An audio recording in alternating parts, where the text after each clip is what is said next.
In the dead of night, when the valley is swallowed in silence, a single sound cuts through the dark, the toll of a bell. But the church it comes from has been abandoned for decades. Its doors are chained shut, its windows sealed by ivy. No hand touches the rope. No priest calls the faithful, and yet the bells ring. The villagers who live nearby speak of it with hushed voices. They know the sound well, the hollow cry that stirs the dogs into howling and keeps children awake with tears in their eyes. They know it does not belong to the living. Once they say the church was a place of prayer. Now it is a warning. Each toll, a reminder that some places cannot be left behind, no matter how much stone crumbles, no matter how much time passes. The unanswered question lingers, haunting every night the bells awaken. If no one is inside, then who is the bell calling for? Music fades. The sound of the bell continues for a moment, then cuts to silence. The screen lingers black, leaving the question hanging before the next section begins. The village where the church stands is small, tucked between low hills and surrounded by a valley that fills with mist at night. It is a place few travelers pass through anymore. Stone houses sag under their own weight. Wooden fences lean, split by years of storms. In the distance, at the heart of the field, stands the church, a skeletal outline against the sky. When it was first built, centuries ago, the villagers gathered every coin they had. They carried stones by hand from the river, raised walls with sweat and trembling faith. They believed the church would stand as their fortress against death itself, a sanctuary that could hold back the plague that was already sweeping through the land. But the plague came anyway. It came fast, burning through the homes, filling the graveyard before the ground could be dug deep enough to hide the bodies. At first the priest blessed every coffin. Then when coffins ran out, he blessed only the shrouds. And when even the shrouds were gone, he stood over piles of the dead, raising his arms toward heaven as flies swarmed and the air filled with rot. It is said he worked until his voice broke, until the words of prayer came out hoarse and useless. And then one night, he was gone. Some claimed he had fallen to the plague. Others whispered that he had abandoned his flock, vanishing into the forest to escape a death he could no longer face. But the most enduring tale is darker still, that he never left at all, that he was taken by the very church he had built, swallowed into its walls, his spirit bound to stone and bell until the end of time. The families who remained after the plague did not speak of him. They sealed the records. They let the church rot where it stood, but the shadow of it never faded. Children were warned never to play near its steps. Couples avoided its grounds even in daylight. The elders would make the sign of the cross when the wind shifted and carried the smell of wet earth from the churchyard into their homes. The building itself changed with time. The roof sagged, glass cracked. Moss grew thick between the stones, creeping upward like veins on diseased skin. Yet one part never weakened. The bell tower stood firm, tall against the sky. Its bronze heart, darkened by rain and smoke, waited in silence. That silence should have lasted forever. The last sermon had been spoken. The last hymn had been sung. No one was meant to step inside again. But years after the plague, long after the village had tried to bury its history, the bell began to toll again. The first time was on a night without moonlight. A single peal so loud it shook the valley awake.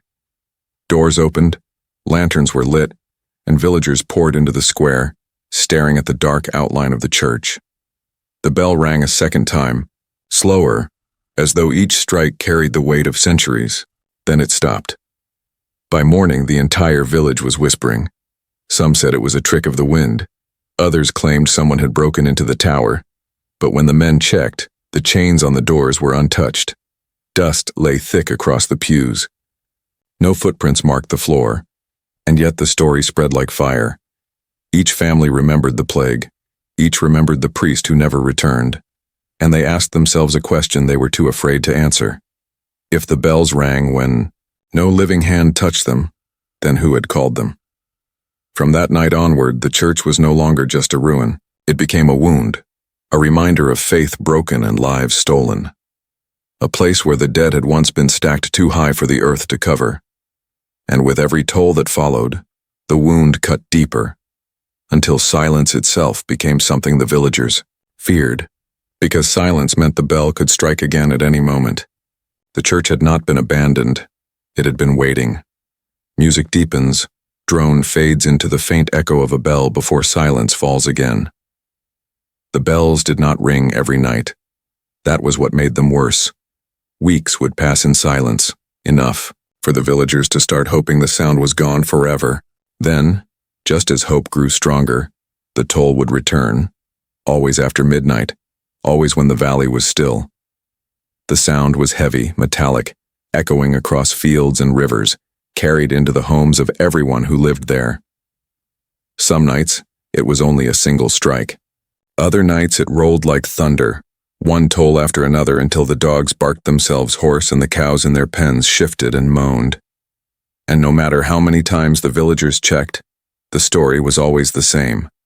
The church doors had not moved, the chains had not broken, and the dust inside the nave remained undisturbed. One shepherd swore he saw the rope swing on its own. He had taken his flock close to the churchyard against the warnings of his neighbors when he looked up and saw the rope thrash as though pulled by invisible hands. The bell struck once, then again, while the tower's windows stayed empty. He fled without his sheep, and when he spoke of what he saw, his hair had turned white along the temples. Other villagers reported something more unsettling. The sound of the bell was never the same twice. Sometimes it was deep and mournful, like a funeral service that had never ended. Other times it was harsh, violent, a furious clanging that shook in their bones. A few claimed they heard voices in the ringing itself, low whispers, impossible to understand, but layered beneath the strike as though something spoke from within the metal. The contradictions deepened the mystery. If the tower was locked, how could the rope move? If no one entered, why did the tone change as though someone commanded it? Some suggested that the bell itself had become alive, that the years of prayers, deaths, and unburied bodies had seeped into the bronze until it carried a spirit of its own. At first, only the young men of the village were bold enough to investigate. They lingered near the church on nights when the sound was expected, laughing, drinking, daring each other to walk closer. But as the bell rang above them, their laughter died. They said the sound vibrated through the stones beneath their feet, rising up their legs until their teeth ached and their hearts pounded with something that felt less like fear and more like warning. They ran before dawn, leaving behind their bottles and bravado. Then came the night the toll carried farther than ever before. People miles away in neighboring villages heard it. They said it was so loud it rattled glass in their windows. One farmer even claimed he saw birds scatter into the sky in the middle of the night as though fleeing from something that none of them could see. Still, the church remained undisturbed. By daylight, the chains were examined, the locks tested, the dust inside measured by careful eyes. Nothing had moved. The altar was untouched, the pews still rotten and collapsed. And yet, when they looked up at the tower, the villagers swore they could smell something faint, burnt incense clinging in the air like a memory of Mass. Rumors began to grow. Some believed the bells rang to call the dead, summoning them to a service that had never ended.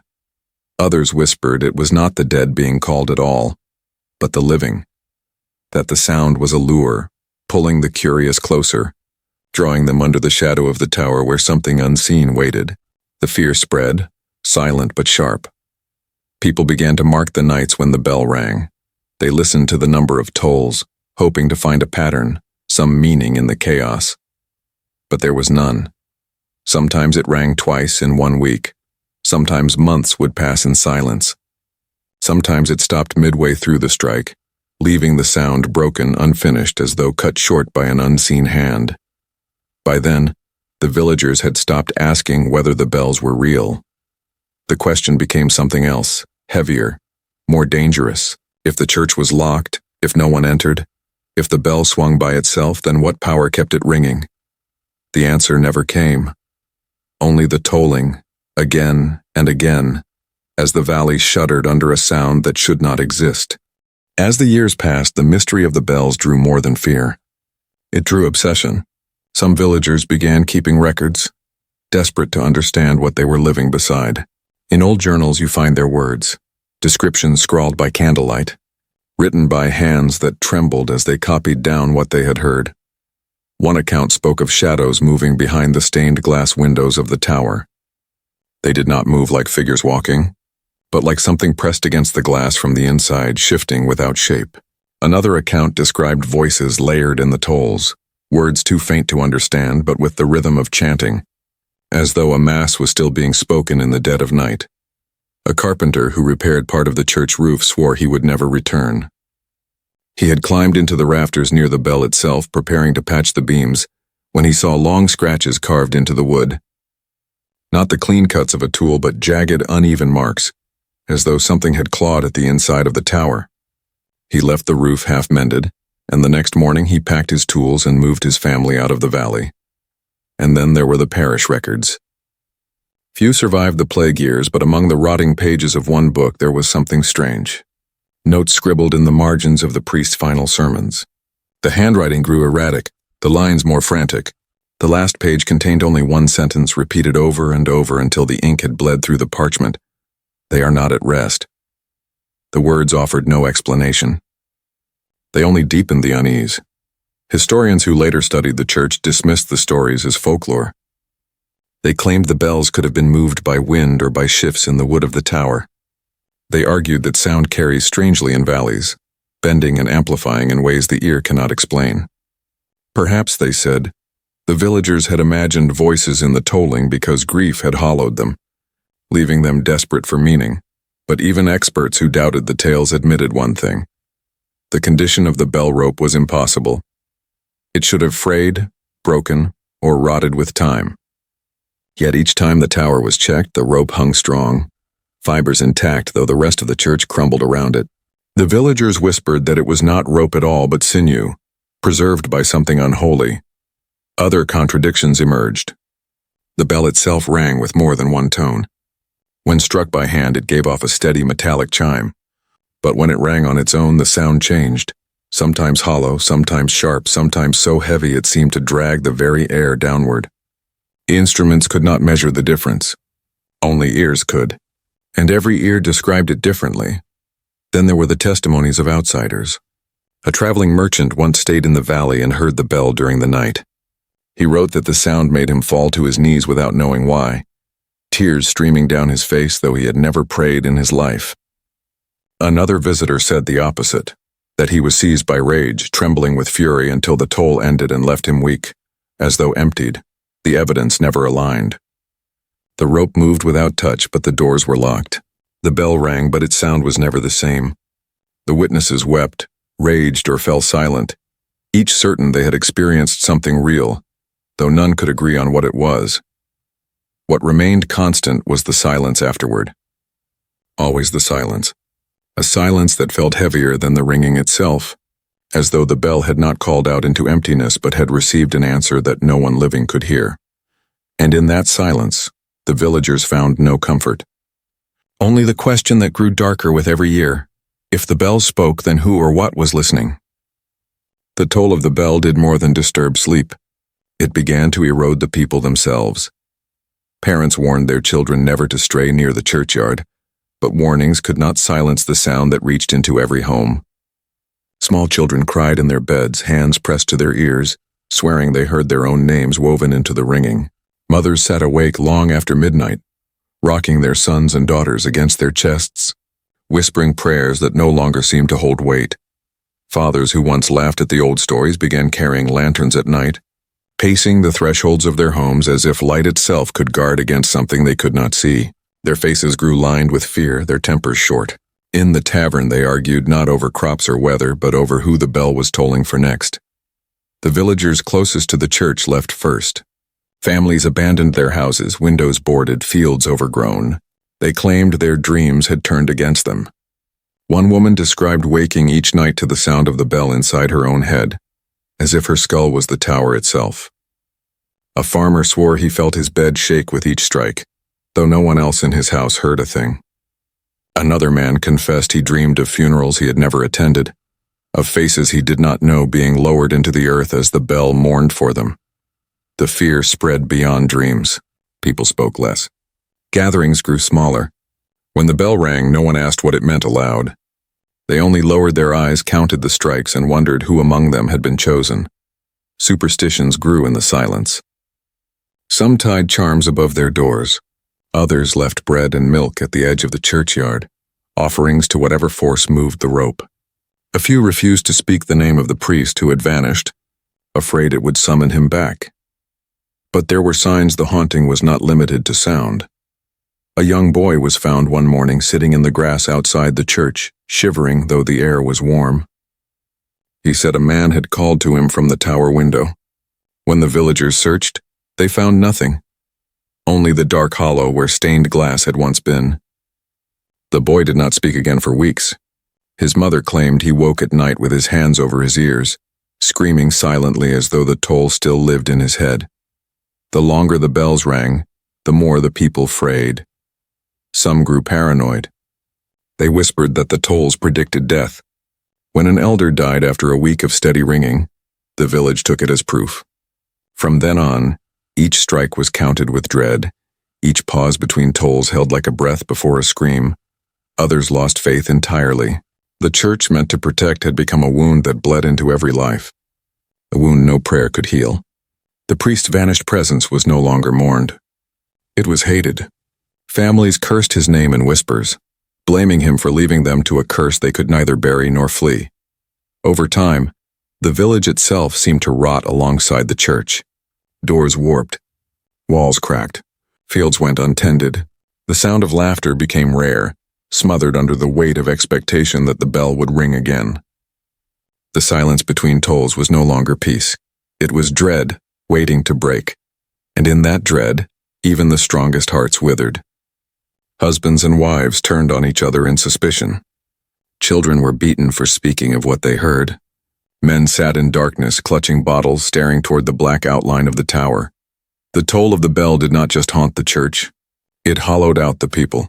What remained were not families, not neighbors, not a village. What remained were shadows of lives, bent and bowed under the weight of a sound they could never escape. The bell rang less often in those years, but the silence it left was worse. Because silence gave them time to wonder, time to fear, time to listen for the toll they knew would come again. The weight of the bell's toll grew too heavy for silence.